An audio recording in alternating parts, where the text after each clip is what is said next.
저는 언젠가 그런 생각을 한 적이 있습니다. 내 인생은 왜 이렇게 파란만장할까? 왜 이렇게 힘든 일들이 많이 일어날까? 라고 말이죠.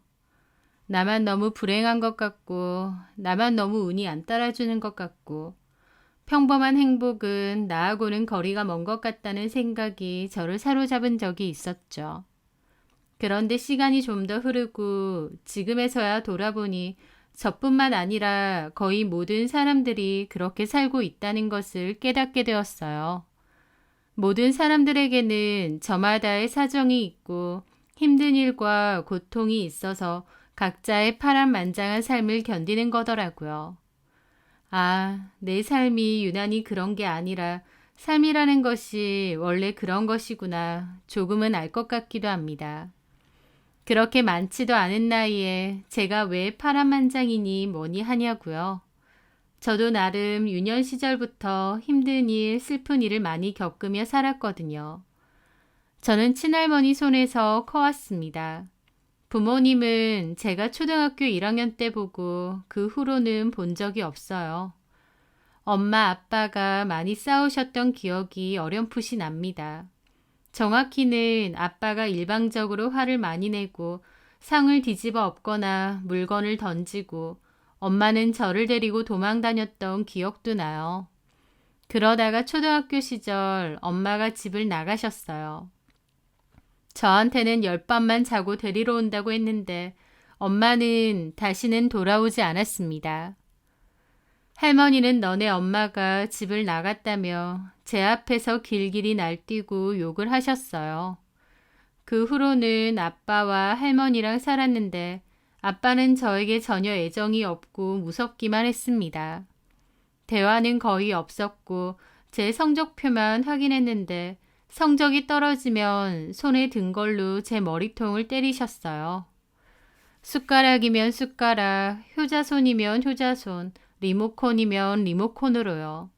막 뭐라고 하시는 것도 아니고 머리만 턱턱 때리셨습니다. 그래서 저도 아빠가 싫고 무섭고 어려웠어요. 그러다가 아빠 역시 제가 중학교에 들어갈 무렵 집을 나가셨습니다.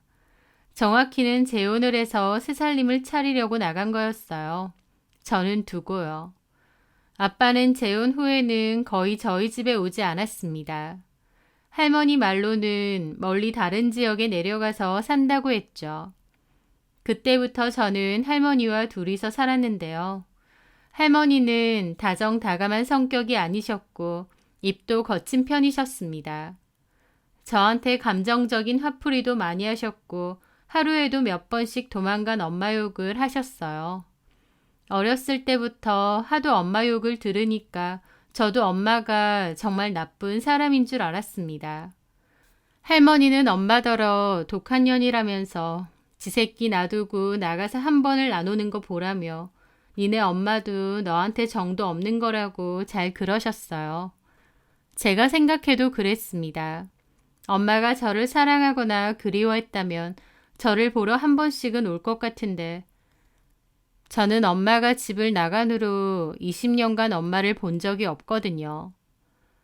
한때는 그립기도 했고 서럽기도 했고 원망스럽기도 했는데 그런 감정들도 시간이 점차 지나다 보니 희미해졌습니다. 그래서 나중에는 거의 무감정인 상태가 되었어요. 그립지도 않았고 보고 싶지도 않았습니다. 애초에 존재하지 않았던 것처럼요. 그렇게 저도 엄마라는 존재를 지워버리고 살았던 것 같아요. 저는 디자인과를 졸업했고 한 광고 회사에서 시각 디자인 일을 하게 되었습니다. 그맘때는 저도 회사 근처에 원룸을 하나 구해서 따로 나와 살았어요. 할머니가 저를 키워주신 건 감사하지만 할머니랑은 성격도 너무 안 맞고 같이 있으면 저를 너무 힘들게 하셨기 때문에 자주 찾아뵙지는 않았던 것 같아요. 할머니는 그런 저를 보며 지네 애미랑 똑같은 년이라고 잘 뭐라고 하셨지만요. 그러다가 할머니도 돌아가시게 되었습니다. 빙판길에서 넘어지셨고 그 길로 병원에서 지내시다가 3개월 만에 돌아가셨어요. 그래도 저에게는 유일한 가족이고 저를 키워주셨던 분이었는데 그렇게 돌아가시니 많이 슬프고 힘들었죠. 그리고 나 혼자구나, 가족도 없이 그냥 혼자구나 라는 생각도 많이 들었던 것 같아요. 자주 안 봐도 가족이 있는 것과 없는 것은 다르니까요. 그렇게 저는 회사 생활에만 전념하며 살고 있다가 그 남자를 만나게 되었습니다. 그 남자는 저보다 3살이 많고 1시간 떨어진 외곽 지역에서 가족과 함께 펜션을 운영한다고 했죠. 그 사람은 성격이 너그럽고 좋은 사람 같았고 제 상처까지도 잘 보듬어 줄 수 있는 그런 사람처럼 보였습니다. 그래서 그 사람에게 많이 의지했던 것 같아요. 2년 연애하고 결혼을 했는데요. 결혼할 때 그 남자네 가족들은 저를 좋아하지 않았습니다. 제가 가족이 없는 것도 없는 건데 어렸을 때 엄마 아빠가 저를 버리고 각자 새 출발했다는 게 너무 마음에 안 든다고 하셨어요. 콩 심은 데 콩 나고 팥 심은 데 팥 난다고 결국 그 부모의 그 자식이지 않겠냐고 하시면서요. 반대의 이유가 너무 가슴 아프고 속상했습니다. 하지만 남친은 완강하게 결혼을 밀어붙였고 결국 저희는 결혼도 하게 되었어요. 남편이 운영하는 펜션은 넓은 마당 하나를 두고 2개의 건물이 있는데요. 하나는 독채 펜션으로 손님들이 이용하는 곳이고 나머지 하나는 남편과 가족들이 사는 2층짜리 별채였습니다. 1층은 부모님과 신우가 쓰고 2층은 남편이 혼자 썼는데 결혼하고 나선 저희의 신혼집이 된 것이죠. 처음에는 남편이 펜션 사업을 한다고 해서 막연히 돈도 잘 벌겠구나 싶었는데 막상 결혼해보니 그렇지 않았어요. 남편은 본인 돈과 부모님 돈까지 다 끌어서 펜션을 연 거라서 따로 갖고 있는 돈은 없었죠. 게다가 그 펜션도 초반에는 한참 잘 되다가 인근에 대형 펜션 단지가 들어오면서부터 장사가 거의 안 된다고 했습니다. 그래서 따로 신혼집을 구하는 건 엄두도 못 내고 합가를 한 것이죠. 물론 저는 할머니가 돌아가시면서 할머니 집을 받기도 했고 제가 따로 모은 돈도 있기도 해서 마음만 먹으면 신혼집을 따로 구할 수도 있습니다. 하지만 남편이 가족들과 같이 사는 것을 원하는 것 같았고 펜션 관리에도 그게 더 용이하다고 해서 저도 그러자고 했죠. 제 딴에는 남편을 위해서 또 시댁 가족들과 친해지기 위해서 그런 선택을 한 건데도 시부모님은 오히려 합가한 것이 저를 위해주는 거라고 생각하시더라고요. 유라, 너는 평생을 가족의 정도 못 느끼고 외롭게 살았잖니. 이제라도 가족의 정 느끼면서 복닥거리며 사는 게 너한테도 좋지 않겠어? 평생 못 느껴본 거 이제라도 우리 덕에 느껴보는 거지. 아, 네, 감사해요. 그래, 감사해야지. 솔직한 말로 다른 집 같았으면 이 결혼 허락 안 했다. 어느 집에서 부모도 없는 애를 며느리로 맞이하고 싶겠어. 부모도 뭐 조실부모한 것도 아니고 다 자기 살려고 자식 버리고 도망간 사람들이잖아. 그 말에 남편이 어머님을 후다닥 말리더라고요. 어머님은 왜 그러냐고 오히려 손살이 치시고요. 저는 그냥 고개만 푹 숙이고 있었습니다. 어렸을 때 부모님이 각자 집을 나간 것이 제 인생에 있어서 큰 핸디캡 같았죠. 그런 게 너무 속상하기도 했지만 어쨌든 남편 하나 보고 결혼한 것이니 그런 것들도 감수하려고 했습니다. 하지만 시댁 식구들의 행동 때문에 상처받는 일이 정말 많았어요. 저는 남편의 펜션에서 신혼살림을 차리게 되다 보니 회사로의 출근 시간이 1시간 반 정도로 늘어나게 되었습니다. 왕복으로 3시간 거리다 보니 꽤 많은 시간을 도로에 버리는 셈이었죠. 그게 힘들긴 했지만 그래도 괜찮았는데 문제는 결혼하고 3개월 정도 지났을 무렵 신우가 취업을 하게 된 거예요. 그 전까진 계속 놀다가 취업을 하게 되었는데 저보고 신우 출퇴근길을 데려다 주라는 거였죠. 저희 회사와 가까운 위치면 당연히 같이 출퇴근하면 되겠지만 신우의 직장과 저희 회사는 또 40분 가까이 걸릴 정도로 또 거리가 있습니다. 그렇다 보니 저는 이미 출근을 위해 1시간 반 거리를 가야 되는데 거기에 또 40분을 더 가서 신우를 데려다주고 와야 되는 거였죠. 차라리 아가씨도 면허가 있으니 차를 한 대 사는 게 어떻겠느냐고도 물어봤는데 자기가 내내 장롱면허로 있었는데 그 먼 거리를 갑자기 어떻게 운전하느냐고 그러더라고요. 그러면서 당연히 저한테 데려다 줘야 된다는 식으로 말하는데 저랑 남편이 결혼을 안 했다면 어쨌든 본인 알아서 출퇴근을 했어야 되는 거 아닌가요? 그런데 신우도 당연하다는 듯 자기를 출퇴근 시켜달라 그러고 시부모님도 그렇게 하라고 하셨어요. 그나마 초반에는 좋은 마음으로 출퇴근을 시켜줬는데 갈수록 기분이 상하더라고요. 신우는 무슨 저를 운전기사 부리듯이 꼭 뒷자리에 앉아서 편하게 갔고 가면서 화장도 하거나 모자란 잠도 자는 것 같았어요. 어쩔 땐 가는 내내 지 친구랑 통화를 하기도 했고요. 그렇게 매일 출퇴근 시켜주는 걸 저한테 고마워하기라도 하면 괜찮겠는데 너무 당연하게만 생각하는 겁니다. 오히려 제가 사정상 못 데려다 주면 그걸 몹시 기분 나빠했죠. 저도 퇴근하고 약속이 있거나 회식을 할 때도 있는 건데 못 데려다 준다고 하면 그럼 자기는 어떻게 하느냐고 생 난리를 칩니다. 그럴 때는 택시 타고 가거나 버스를 타라고 했는데 버스 타면 몇 번 갈아타야 되는 줄 아느냐며 징징거렸죠.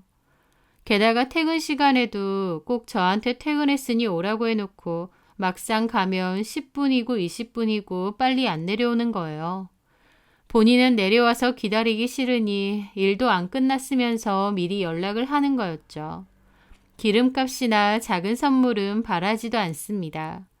고맙다는 말 한마디라도 할 수 있는 건데 너무 당연하다는 듯 구니까 저도 갈수록 짜증나더라고요. 그나마 다행인 건 신우가 6개월 정도 회사를 다니다가 못 다니겠다고 때려친 거였습니다. 그래서 저도 6개월 정도 신우의 수행비서 노릇하다가 말았던 거죠. 신우도 개념 없지만 시부모님도 만만치 않았습니다. 저도 평일에는 일을 하니 주말에는 좀 쉬고 싶은데 밀린 집안일 시키고 펜션 관리일까지 자꾸 저한테 시키는 거예요. 저보고도 할 줄 알아야 된다고 하시면서요. 펜션 관리한다고 내내 붙어있는 사람이 남편, 시부모님, 신우까지 있는데도 기어코 출퇴근하는 저한테도 일을 시키려는 게 보였죠.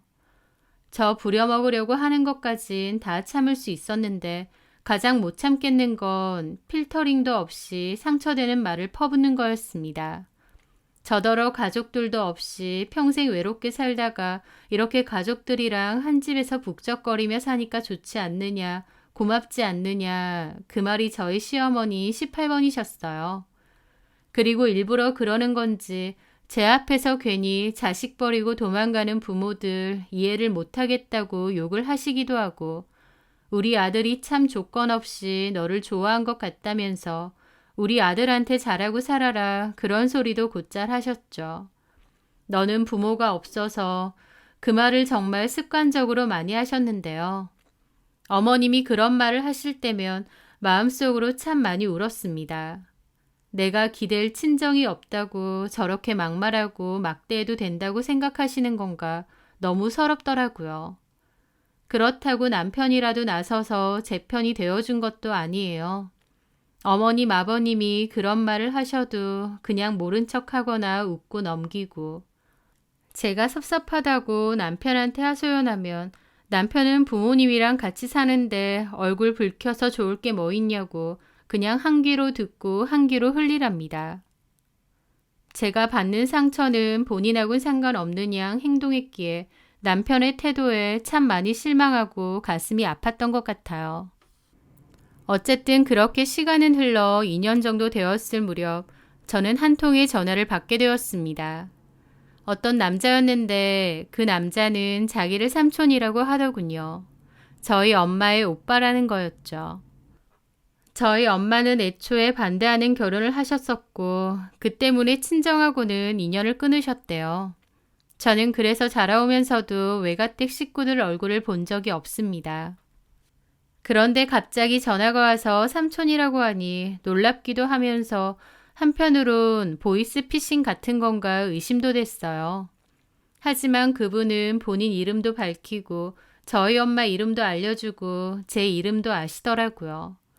그러면서 한다는 말이 엄마가 병원에 계신데 한번 보러 오면 안 되겠느냐 부탁하셨죠. 좀 놀랐습니다. 엄마가 병원에 있다는 것도 편찮으시다는 것도요. 그리고 이제 와서 왜 나한테 연락했을까? 혹시 엄마가 병원에 가니까 간병이든 병원비든 도움받을 사람 필요해서 연락했을까 싶기도 했어요. 그런 생각을 하면 나한테 참 너무한다 싶었지만 그럼에도 본능적으로 엄마가 보고 싶었습니다. 아니다, 아니다. 제 감정을 눌러오면서도 사실은 엄마에 대한 깊은 그리움이 있었던 것 같아요. 그렇게 저는 엄마보다 그 삼촌이란 분을 먼저 만나 뵙게 되었습니다. 삼촌은 저 어렸을 때 사진만 몇 번 봤었다고 그러시더라고요. 좀 어색했는데 삼촌의 얘기를 들으면서 저는 평생 가져왔던 엄마에 대한 오해를 많이 풀 수가 있었습니다. 삼촌은 중국에서 사업을 한다고 했어요. 거의 중국에만 계시고 한국은 특별한 일 아니면 안 들어오신다고 하더군요. 삼촌은 엄마의 이야기를 들려주셨는데요. 저희 엄마는 아빠랑 다툼 끝에 그렇게 집을 나간 뒤 혼자 살다가 나중에는 외할머니랑 살았다고 했습니다. 그런데 외할머니는 얼마 전 돌아가셨대요. 그래서 삼촌도 한국에 나와 있는 거였고요. 엄마의 유일한 딸인 저를 예전부터 틈틈이 찾고 있었다고 했습니다. 그러다가 제 연락처를 찾아냈고 연락을 하게 되었다고 하셨죠. 저는 왜 병원에 계시냐 여쭤보니까 정신적으로 문제가 생겨서 입원한 지는 꽤 되었다고 했습니다. 놀랐죠. 저는 막연하게 엄마가 저 버리고 집 나가서 새살림 차리고 잘 사실 줄 알았습니다. 할머니도 늘 저에게 그렇게 말하셨고요. 근데 사실은 오랫동안 병원 생활을 하셨다는 거예요. 어디가 어떻게 아프시냐니까 정신질환 쪽이더라고요. 지능도 오히려 퇴화하셨다고 했고 기억도 잘 못하고 행동도 느릿느릿하다고요. 왜 그렇게 되셨냐니까 삼촌이 깊은 한숨과 더불어 얘기를 해주셨어요. 엄마는 외갓집에 반대에도 불구하고 아빠랑 결혼을 하셨대요. 외할머니가 특히 반대를 많이 하셨는데 엄마는 반대에도 결혼하겠다고 해서 친정과 인연을 끊었답니다. 그리고 엄마는 결혼 후 아빠랑 시어머니인 저희 할머니랑 살았던 거죠. 그런데 친정 인연까지 끊고 결혼을 했지만 엄마의 결혼 생활은 행복하지 않았습니다. 아빠의 폭력성도 꽤 있었고 심지어 저는 몰랐는데 할머니도 엄마에게 폭력을 잘 썼다고 했어요. 엄마가 친정과 인연을 끊었기 때문에 삼촌도 엄마가 결혼하고 나서 어떻게 사는지 잘 몰랐대요. 또 삼촌도 결혼하겠다고 친정 식구들 가슴에 대못 박은 저희 엄마의 행동이 너무 괘씸해서 굳이 찾아보려고도 안 했다 하고요. 그래서 몰랐답니다. 엄마가 그렇게 오랫동안 고통받고 있는 줄은요. 게다가 삼촌도 중국에 오다니고 바쁠 때라 더더욱 신경 못 썼다고 하더군요. 저희 엄마는 지속적인 폭행 때문에 결국 도망을 간 거고 그럼에도 저는 꼭 찾아올 생각이었다고 합니다. 그런데 저는 몰랐는데 저보러 집에 왔다가 저희 할머니한테 걸려서 엄마가 구타를 당한 적이 있으시대요. 저는 아예 몰랐던 일이었습니다. 엄마는 폭행에 대한 트라우마로 그 후로는 무서워서 집으로는 못 오고 멀리서만 저를 지켜보셨대요. 저희 할머니가 저더러 너네 엄마는 자식 보러 한 번 찾으러 오지도 않는다고 하셔서 그런 줄 알았는데 엄마 딴에는 두려움에 멀리서만 저를 지켜보고 있었던 겁니다. 외할머니도 처음에는 이혼까지 하고 온 엄마를 받아들이기 싫어하셨고 결국 엄마는 외롭게 힘든 일 하시면서 혼자 사셨대요. 그러다가 쓰러지게 되었는데 그때 정신적으로 문제가 생겼다고 했습니다. 그제서야 외할머니가 엄마를 데려와서 그때부터 외할머니네 집에서 둘이 살았대요. 엄마가 정신이 온전치 못한데 외할머니가 나이가 들고 계속 케어하기는 힘들 것 같으니 결국 병원으로 보낸 거라고 하시더라고요.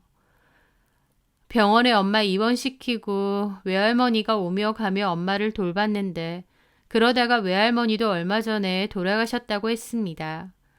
한마디로 엄마는 불행한 결혼 생활의 충격 탓으로 정신적인 문제가 와서 그 오랜 세월 동안 병원 생활을 하셨던 겁니다.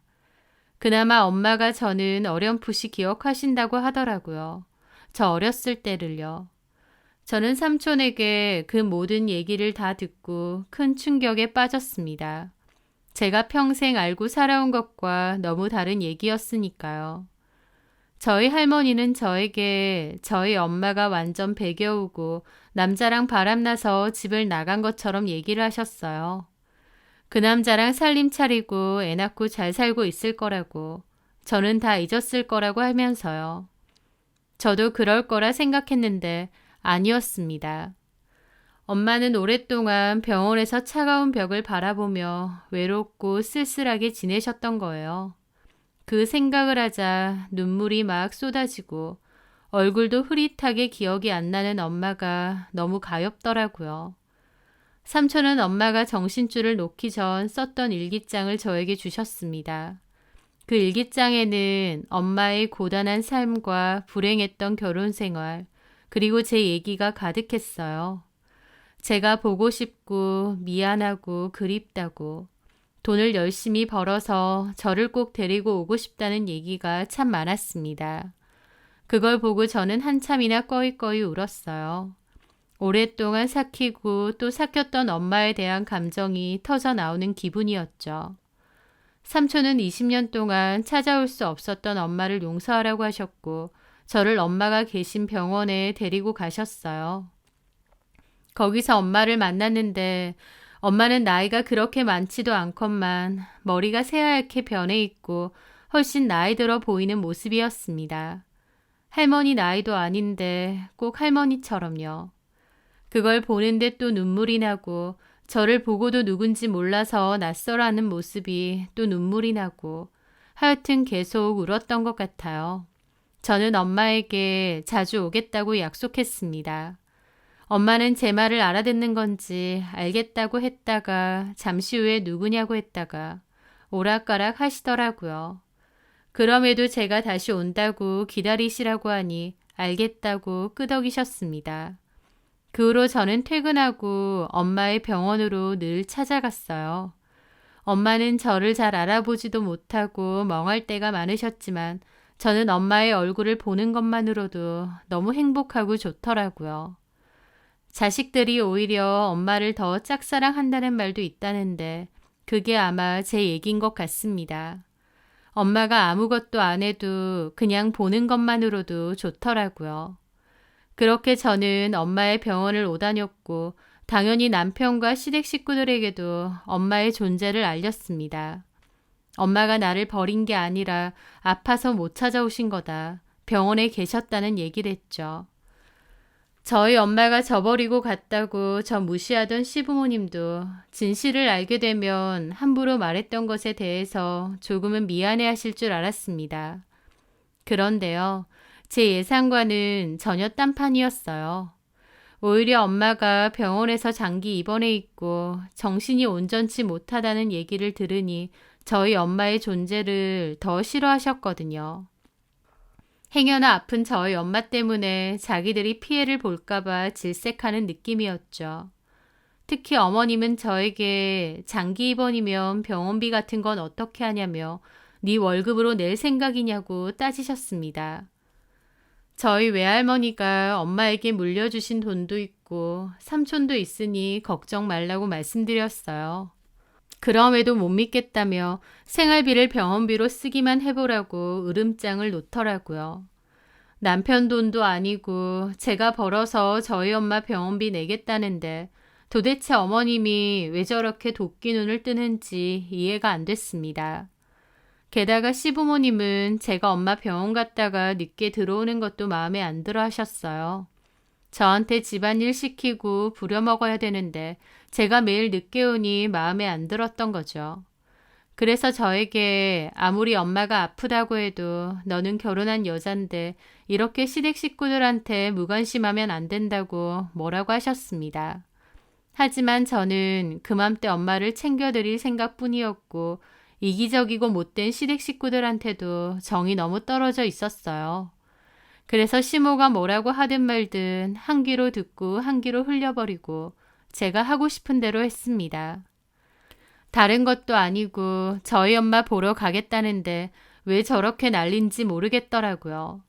본인들 밥 차려주고 설거지해줄 사람 부족해서 그러는 건가 싶고요. 그렇게 구박하는 것도 쌩까고 다녔지만 시부모도 남편도 저에게 불만을 가지는 게 점점 더 심해졌습니다. 저는 시부모도 남편도 너무 질렸고 이렇게 계속 사는 게 의미가 있나라는 생각까지 했었죠. 그런데 그러던 어느 날 남편이 무슨 바람이 불었는지 저한테 같이 장모님 병원을 가자고 하는 거예요. 남편에게 엄마 병원 가자고 여러 번 얘기했는데 바쁘다는 핑계로 안 갔거든요. 그래서 너무 섭섭하고 기분도 상했었는데 갑자기 본인이 먼저 뵈러 가자고 하더라고요. 그러면서 가는 길에 꽃다발까지 사는 겁니다. 예쁜 꽃 보면 장모님도 기분 좋지 않겠냐고 하면서요. 그 말에 저는 남편이 갑자기 왜 이러나 싶으면서도 고맙기도 하더라고요. 그렇게 남편과 함께 엄마를 보러 갔고 남편은 생각 이상으로 저희 엄마에게 너무 다정하게 대하고 잘했습니다. 저희 엄마도 처음엔 좀 낯설어 하시다가 나중에는 저희 남편을 편애하시는 느낌이었고요. 게다가 남편은 저에게 말도 안 하고 중간 정산으로 병원비까지 계산을 해버린 겁니다. 저는 굳이 그렇게 할 필요 없다고 했는데도 남편이 사위가 이 정도도 안 하냐고 그러더라고요. 저도 돈이 문제가 아니라 그 마음이 고마웠죠. 남편에 대한 원망과 미움도 많았는데 남편이 저희 엄마에게 잘하는 걸 보면서 그 마음도 점차 사라졌어요. 반면 시댁 식구들하고는 갈수록 사이가 안 좋았습니다. 예전에는 내내 하고 하라는 대로 했는데 저도 더 이상 그러고 싶지 않아졌거든요. 제가 뭘 해도 고마운 줄도 모르고 여전히 저를 무시하고 하대하시는데 저도 더 이상 노력하면 그건 바보짓이다 깨달은 거죠. 그러던 와중 남편은 친구들과 2일 정도 여행을 다녀온다고 했습니다.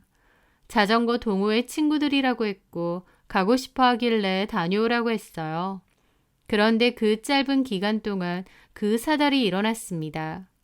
남편이 저희 엄마 병원비를 중간정산으로 냈다는 걸 알게 된 시모가 뒤집어졌거든요. 내 이럴 줄 알았다. 남편 꼬드겨서 너네 엄마 병원비 내게 해. 제가 내라고 한 게 아니라 상진 씨가 마음대로 계산을 한 거예요. 보험 문제도 있고 환급 문제도 있어서 솔직히 그렇게 중간정산 할 필요도 없는데 저랑 상의도 없이 그렇게 한 거라고요. 네가 어지간히 눈치를 줬으니까 상진이가 그랬겠지. 내 이럴 줄 알았다. 내 아들이 니네 엄마 병원비나 내려고 고생해서 돈 버는 줄 알아? 어머니, 저희 엄마 상진 씨한테는 장모님이세요. 장모님을 위해서 병원비 조금 낸 게 이렇게 화낼 일인가요? 너 평생 부모도 없이 고아로 살다가 이제 엄마 생겼다고 의기양양하네. 뭐라고요? 말 다 하셨어요? 제가 왜 고아예요? 고아지. 부모가 다 너 버렸잖아. 말씀드렸죠. 저희 엄마는 아프셔서. 그러니까 내 말이 너 이렇게 엄마 생겼다고 의기양양한 꼴도 우스워. 엄마도 정상적인 엄마여야 기댈 친정이라도 되지. 정신줄 놓고 평생 병원에서 지내는 그런 엄마가 무슨 엄마라고. 그 말에 저는 화가 나다 못해 어머님에 대한 인간적인 환멸까지 느꼈습니다. 어떻게 저렇게 말을 할 수 있나요? 말 다 하셨어요? 병원에서 지내고 어디 아프면 엄마도 아닌가요? 보통 드라마에서 보면 자식 버린 엄마들 다시 나타날 때 돈이라도 두둑히 들고 나타나더라. 그런 것도 아니고 제정신 아니라서 자식도 못 알아보는데 무슨 엄마라고 이제 와서 그 지극정성이야. 오히려 너는 우리한테 잘해야지. 부모도 없는 거 좋은 마음으로 받아들여줬더니. 말끝마다 부모도 없는 거 하시는데 제발 그만 좀 하세요. 저는 속이 없어서 가만 듣고 있었던 줄 아세요? 얼씨구, 부모도 없는 게 성격이나 순하고 착한 줄 알았더니 그것도 아니네. 아, 그래서 본인들 입맛대로 휘두를 수 있을 거라 생각해서 결혼 허락하신 거예요? 뭐야? 너 말 다 했니? 어머님 지금 하는 말이 그렇잖아요. 야, 이게 진짜 정신도 온전치 못한 엄마 찾았다고 뭐라도 있는 줄 알아? 그런 엄마는 오히려 짐이야, 짐. 짐이요? 결혼한 아들 집에 얹혀 사시는 어머님, 아버님 얘기하세요? 저도 안 참고 할 말 다 하자 어머님은 눈을 부라리더라고요. 그러더니 저거 완전 미쳤네. 야, 됐고 너 내 아들하고 이혼해라. 그러시는 겁니다. 이혼은 부부 사이에서 결정할 일인데 어머님이 무슨 이혼을 하라 말아요. 난 너 같은 애랑 더 못 살아. 내 아들이 정신 빠진 장모 챙기는 꼴도 못 보겠고 그냥 이혼해. 저는 그렇게 어머님과 한바탕 싸웠고 시어머니 때문에 넌덜머리가 났습니다. 화가 난 저는 집을 나왔고 곧장 엄마 병원으로 갔어요. 그렇게 도착해서 보니 엄마는 잠이 들어 있었습니다. 저는 가만히 자는 엄마를 한참이나 바라보고 있었죠. 그리고 속으로 남편이 들어오면 따로 말해서 분가를 하자고 해야겠다. 도저히 같이 못 살겠다. 남편이 못 나가면 집 구해서 어머님 아버님이라도 나가서 사시라고 해야겠다. 그렇게 생각하고 있었습니다. 남편보다는 어머님 때문에 너무 힘들었고 안 마주치고 살면 괜찮은 거 아닌가 싶었어요. 그렇게 잠이 든 엄마를 한참 보다가 집으로 돌아왔습니다. 집으로 가면 다시 어머님과 마주쳐야 하니 돌아가기 싫었지만 그래도 내일 출근도 해야 되고 어쩔 수 없었어요. 다행히 별채에는 뒷문이 있기에 그리로 들어가면 어머님을 마주치지 않겠구나 생각했죠. 그렇게 펜션의 뒷문 쪽으로 가려던 참이었습니다. 뒷문 쪽에도 작은 마당이 있어서 거기에 벤치가 있는데요. 주로 아버님이나 남편이 담배를 피는 곳입니다. 그런데 들어가 보려 하니 거기 마침 어머님이 통화를 하며 앉아 계신 거예요. 다행히 어머님은 통화하느라 저는 못 보신 듯 했죠. 어머님과 마주치기 싫었던 저는 그냥 앞문으로 돌아서 들어가자 싶어서 발걸음을 옮기려는데 어머님이 스피커폰으로 통화를 하셨기 때문에 그 대화 내용이 다 들렸습니다. 그런데 저희 남편하고 통화를 하는 거더라고요. 그러고 나가서 들어오지도 않는다. 이래서 근본을 잘 봐야 돼. 지네 엄마 아빠나 집 나가고 그런 습성이 있으니까 지도 화난다고 집부터 나가잖아. 아, 엄마, 뭐라고 하신 거예요? 왜 자꾸 유라하고 부딪히세요? 너 지금 네 마누라 편드는 거니? 편이 아니라, 정말 엄마는 아무것도 모르시면 그냥 가만 계세요. 말하는 것 봐라. 네가 언제부터 그렇게 마누라 싸고 놀았다고. 엄마 앞에서 역성이야? 나 유라한테 이혼하라고 했다. 이혼이요? 엄마 미치셨어요? 뭐야? 미쳐? 저는 몰래 듣고 있다가 꽤 놀랐습니다. 저랑 이혼하라고 했다고 남편이 어머님에게 저렇게 화를 낼 줄 몰랐어요. 남편한테 고맙기도 하고 미안하기도 하고 그랬죠.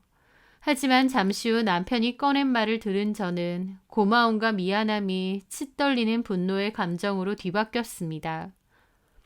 이혼은 무슨 이혼이에요? 유라가 받은 재산이 얼만데? 뭐?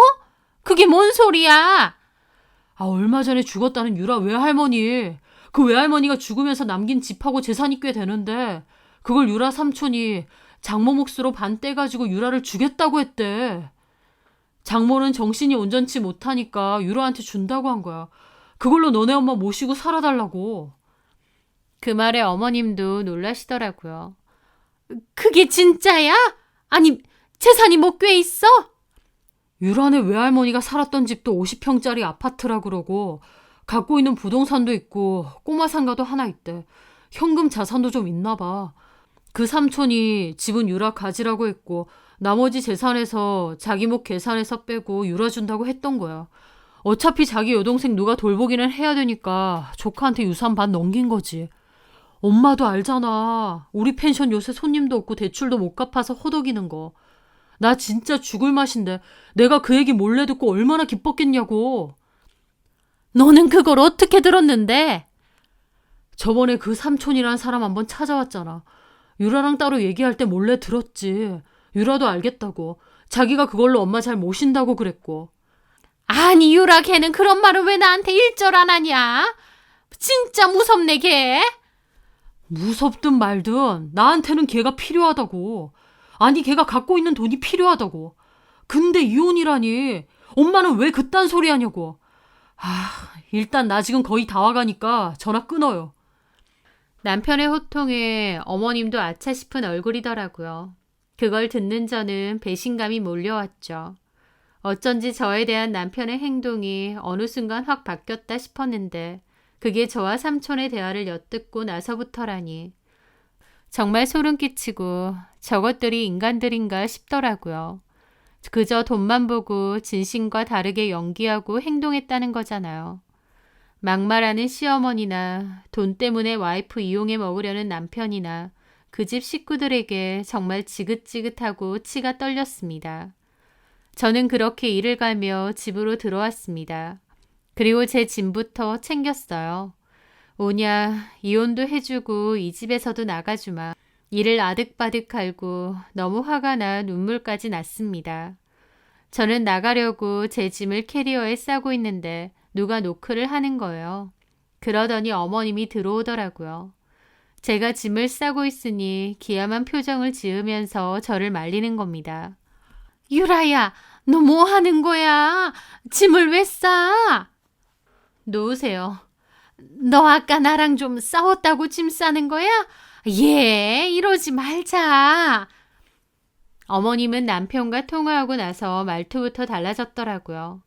아들한테 얘기 듣고 나서 아차 싶었던 건지 저한테 갑자기 상냥한 말투로 달래듯이 말하는데 저는 결혼하고 나서 어머님의 그런 말투는 처음 들어봅니다. 별 볼 일 없다고 생각한 저에게 저런 상냥한 말투는 할 필요가 없다 생각하셨겠죠. 그 차이가 얼마나 어이가 없던지요. 저는 그냥 코웃음 치고 제 짐이나 챙겼는데 어머님이 강제로 제 가방을 뺏는 겁니다. 뭐 하시는 거예요? 내가 미안하다, 유라야. 이혼해라 어째라는 내 진심이 아니야. 네 말 맞다나. 이혼이라는 건 부부가 결정할 일이지. 나도 화가 나서 그렇게 했던 거야. 뭐가 그렇게 화가 나시는데요? 아니, 한두 푼도 아니고 병원비를 그렇게 내줬다고 하니까 나도 순간 화가 난 거지. 어머님, 아버님 얼마 전에 치과 갔다 와서 돈 엄청 깨졌죠. 임플란트비. 그런데 아가씨도 전에 회사 그만두고 뭐 기술 배운다고 학원 다닌다고 학원비 100 얼마 냈고요. 거기에 제 돈도 들어있어요. 그건 아시죠? 아니, 그거는 다 필요한 거니까. 어머님, 아버님, 그리고 아가씨한테 쓰는 돈은 필요해서 써야 되는 돈이고 저희 엄마한테 쓰는 돈은 아까운 돈이에요. 제 말에 어머님은 아무런 말도 못 하시더라고요. 그리고 갑자기 왜 태도를 바꾸셨어요? 아까처럼 부모도 없는 고아가 어쩌고 너네 엄마가 정신병이 어쩌고 이혼하라고 그렇게 길길이 날뛰셨잖아요. 내가 언제 그렇게 말을 해? 나 그렇게 말한 게 아니다. 네가 오해한 거야. 오해요? 글쎄요. 녹음도 했는데 들려드릴까요? 제가 녹음했다고 하니 어머님 눈이 휘둥그레졌습니다. 그걸 왜 녹음해? 솔직히 녹음한 지 좀 됐습니다. 저는 속도 없는 줄 아세요? 오랫동안 어머님 폭언 들으면서 저라고 천년만년 여기 붙어서 살고 싶겠나요? 언젠가 필요하겠구나 싶어서 어머님 막말할 때 녹음했었습니다. 아까 것도 했고요. 어디 들려드려요? 뭐라고 했는지 들어보시겠어요? 얘 진짜 무서운 애네. 가족끼리 녹음! 무섭기는 어머님 아들이 더 무섭죠. 콩 심은데 콩 난다고 어머님이나 어머님 아들이나 가족들이 하나같이 똑같아요. 지긋지긋하네요. 아들이랑 이혼해달라고 하셨죠? 네, 해드릴게요. 얼마든지요. 저는 그렇게 챙긴 캐리어를 들고 일어났습니다. 그리고 1층으로 내려오는데 집에 도착한 남편이 헐레벌떡 들어오더라고요. 남편은 제 캐리어를 보고 기함하면서 붙잡는 겁니다. 여보, 이러지 말자. 엄마가 잘못하신 거야. 이거 놔. 나 너랑 이혼이야. 아, 무슨 이혼? 남편은 쩔쩔매며 저를 붙잡더니 갑자기 눈이 희번뜩해서는 어머님한테 고함을 지르는 겁니다. 아, 엄마 미쳤어? 엄마 때문에 이게 뭐야? 엄마 유라한테 사과했어? 아, 했는데. 엄마는 내 인생에 도움이 안 돼, 하여트. 엄마 하는 짓 보면 지긋지긋해, 아주 그냥. 남편이 갑자기 어머님한테 고래고래 소리를 질렀고 그 말에 어머님도 눈이 돌아가더라고요. 뭐가 어째? 저놈의 새끼가 너 말 다 했어? 더 할까? 더 해봐? 가만히나 있지. 왜 자꾸 나서서 일을 망치느냐고. 야, 이 새끼야. 너 지금 그게 엄마한테 할 소리야? 아, 제발 가만히나 있으시라고요. 아들 이혼시켜야 직성이 풀려요? 엄마 아빠는 뭐 그렇게 잘난 부모라고. 나한테 뭐 그렇게 해줬다고 부모 유세인데. 돈도 없고 집도 없어서 나한테 빌부터 살면서. 이 새끼가? 그 와중에 안방에 있던 아버님 달려나와 남편 싸대기를 때리시더라고요. 야, 이 자식아. 너 말 다 했어? 네가 펜션인지 뭔지 안다고 집 팔고 도와달라며. 왜 때려요? 전셋집 그거 팔아서 뭐 얼마나 된다고. 도움 준 것도 쥐꼬리만 하면서 그거라도 줘야지. 어쨌든 우리 전세금 몽땅 너 안 줬어? 어디서 부모한테? 펜션 잘 되면 한몫 받으려고 그랬던 거잖아. 나 위해서 그랬어? 그리고 나 이혼시켜야 직성 풀려요? 어디 엄마가 말해보세요. 그러고 싶어? 남편이 악에 받쳐 소리 지르자 어머님도 입 닫으시더라고요. 이 자식이 어디 여자한테 미쳐서 부모한테 소리를 지르고. 아, 모르면 가만히 좀 계시라고요. 아무것도 모르면서. 그리고 시부모님과 남편이 악을 지르며 싸우는데 그 꼴을 보자니 어이가 없어서 그냥 현관문 열고 나갔습니다. 그런데 남편이 다시 안 된다며 따라 나와서 제 가방을 붙잡더라고요. 유라야, 얘기 좀 하자. 이건 아니지. 엄마가 이혼하라고 했다고 진짜 가방 싸들고 나가는 게 어딨어. 그 말에 저는 남편 팔을 뿌리쳤습니다. 나 너네 엄마가 이혼하라고 해서 하겠다는 거 아니야. 너네 엄마가 이혼하라고 했다고 내가 해야 되는 것도 아니고 너랑 이혼하겠다 결심한 건 순전히 너 때문이야, 너. 내가 왜? 너 갑자기 왜 태도 바꿔서 우리 엄마한테 잘하려고 하는 거야? 우리 엄마 병원은 왜 가고 병원비는 왜 냈는데? 어? 아, 그거야. 장모님이니까. 웃기지 마. 너 처음에 내가 우리 엄마 찾았다고 했을 때 마음에 안 들어 했었어. 와이프가 20년 만에 엄마를 찾았는데 그 장모님 얼굴 한번 보러 가겠다고도 안 했던 게 너야. 그러다가 갑자기 얼굴 바꾸고 우리 엄마 보러 간다더라? 여보, 그거. 너 나랑 우리 삼촌이랑 하는 대화 들었다며? 너네 엄마가 아주 쩌렁쩌렁하게 스피커폰으로 너랑 통화하는 거 나도 다 들었어. 그 말에 남편도 입이 떡 벌어지더라고요. 엄마 진짜. 네가 진심이 어떤지 아주 잘 알았어. 네 말 맞아. 삼촌이 할머니 유산 반 떼서 나 준 거 맞고 할머니 집도 나한테 준 거 맞아. 그런데 어쩌지? 나는 너랑 니네 가족 물주가 돼줄 생각이 전혀 없어. 내가 미쳤니? 너랑 너네 가족이 나한테 한 짓이 얼만데. 진짜 뻔뻔도 하다. 부모도 없다고 개무시하는 건 괜찮고 유산 생겼다니까 그건 또 탐나니?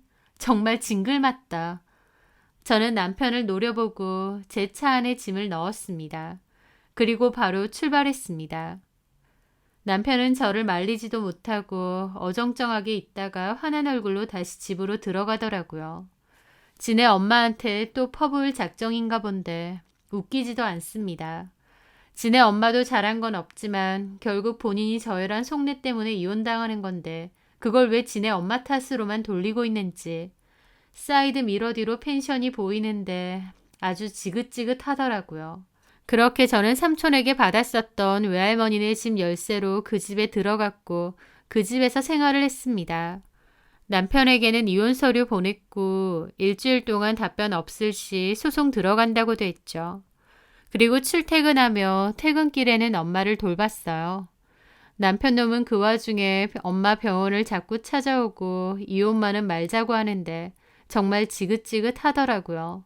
게다가 회사까지 자꾸 찾아오는 겁니다. 미치겠더라고요.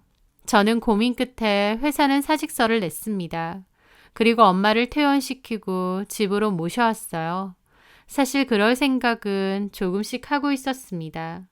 엄마를 병원에서 퇴원시키고 같이 살고 싶다는 생각이요.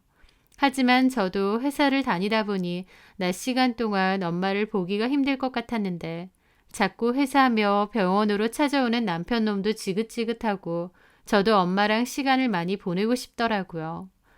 삼촌이 넘기신 재산도 꽤 되어서 경제적으로 어려움도 없었고 또 제 일의 특성상 집에서도 프리랜서로 일을 할 수 있다 보니 재택근무를 하고 엄마랑 시간을 보내자 마음을 먹었던 거죠.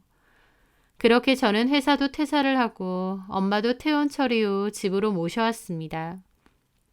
남편은 저희 할머니 집 주소는 모르니까 당연히 찾아올 수도 없었겠죠.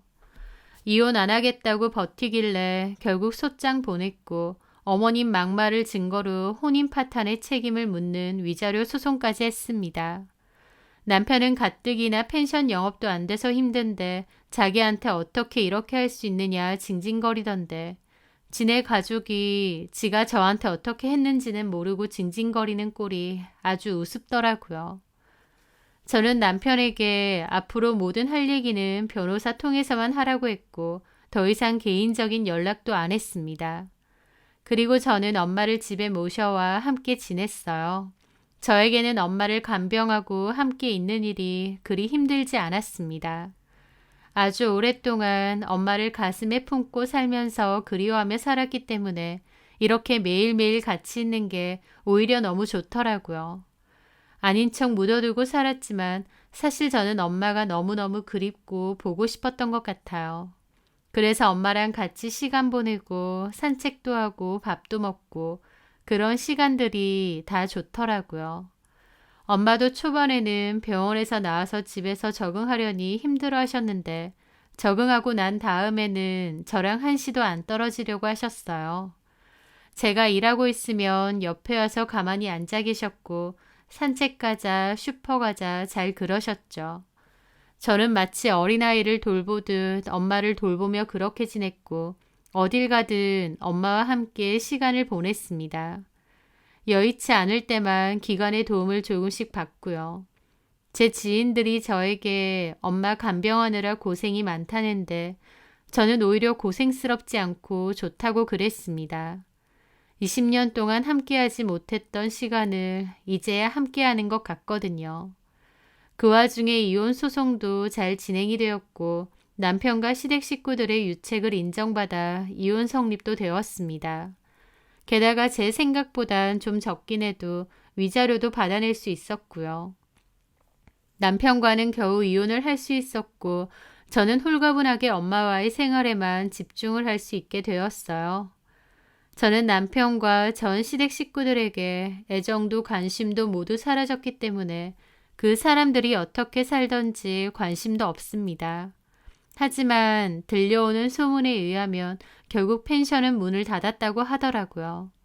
그 가족의 유일한 수입원인데 그렇게 됐으니 전 남편도 전 시부모도 얼마나 서로를 원망하며 지지고 볶고 싸울지 안 봐도 비디오네요. 저는 지금까지도 엄마와 함께 잘 지내고 있습니다. 아픈 엄마를 모시고 사는 것은 한 번씩 고단할 때도 물론 있습니다.